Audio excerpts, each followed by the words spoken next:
Yo, what's going on, guys? And my coworker Michael Scotto of HoopsHype has just announced that, yeah, Javante McCoy has been signed by the Detroit Pistons after they waived Mr. Paul Reed, which created a roster spot. And as of right now, we haven't gotten clear word because Cole Swider, Dennis Jenkins, and Aldonis Williams are all in two ways. So, seemingly, might be that Javante is gotten himself officially confirmed a 1-year non-guaranteed deal, so he is replacing Mr. Paul Reed's roster spot. So let's talk about how he fits in the roster, and if you guys are a fan of Javante McCoy, who's been playing for the Motor City Cruise, and he's out of Boston College. Let me hear those thoughts in the comment section. Like and subscribe for more commentaries and videos like this, as well as coverage from HoopsHype. So let's just get right into it. The Detroit Pistons are signing Javante McCoy to a non-guaranteed 1-year deal after waiving Paul Reed per HoopsHype's Michael Scotto. McCoy has been excelling in the G League with the Motor City Cruise. He's going to bring some scoring punch and shooting efficiency and playmaking for a Pistons offense that has some inconsistencies when Jaden, Ivey, and Cade Cunningham sit. Head coach J.B. Bickerstaff's player development-oriented coaching style should help McCoy transition seamlessly into this roster.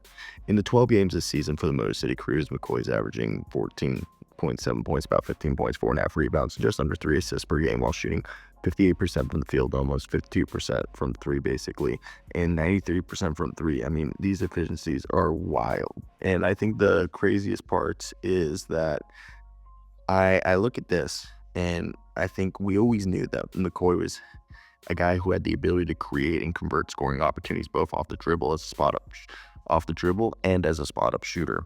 And that shooting range is going to complement the Pistons as he's able to be an on or off ball player at 6'5", with Cade Cunningham and Jaden Ivey obviously going to be the more ball dominant players and commanding most of the defensive attention.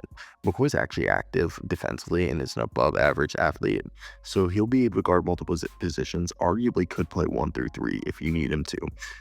I think he'll have the occasional lapse on defense, and his limited exposure to elite competition like the NBA is going to maybe be something to watch on the defensive side, but I think he's going to hold his own. And with the Pistons sitting at 10-16, ranked 17th in field goal percentage with 46.2% being the team's field goal percentage, and third worst in the league at 3-point percentage, with 35.6 being the team's rating. Now, McCoy's efficiency from 3 is going to hopefully help with this team, as his ability also to contribute on the boards, almost 5 rebounds at his position, and to move the ball is going to be a good backup option behind Cunningham and Ivey.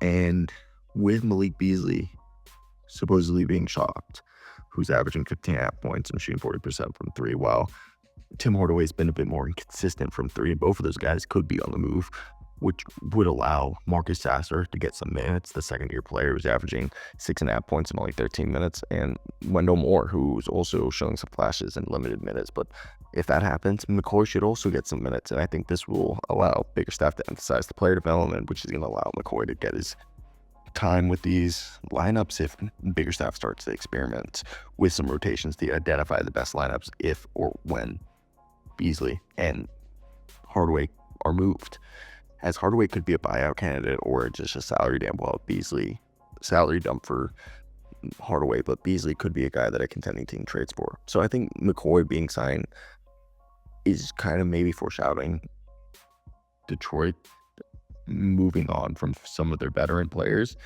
and McCoy addresses their offensive inefficiencies while also allowing them to develop a young player who's like 25, 26. So his shooting's going to translate. That's for a fact. And the fact that he can probably play 1 through 3 is going to allow him to be someone who can compete for minutes, and when he's on the floor, be a guy who can immediately impact if he quickly adapts to the NBA's pace and the physicality that Bickerstaff demands from its players, as he's potentially a player who could become a key rotational player, as he's a move by signing him as a low-risk, high-reward opportunity for Detroit. So yeah, that's just based on my thoughts.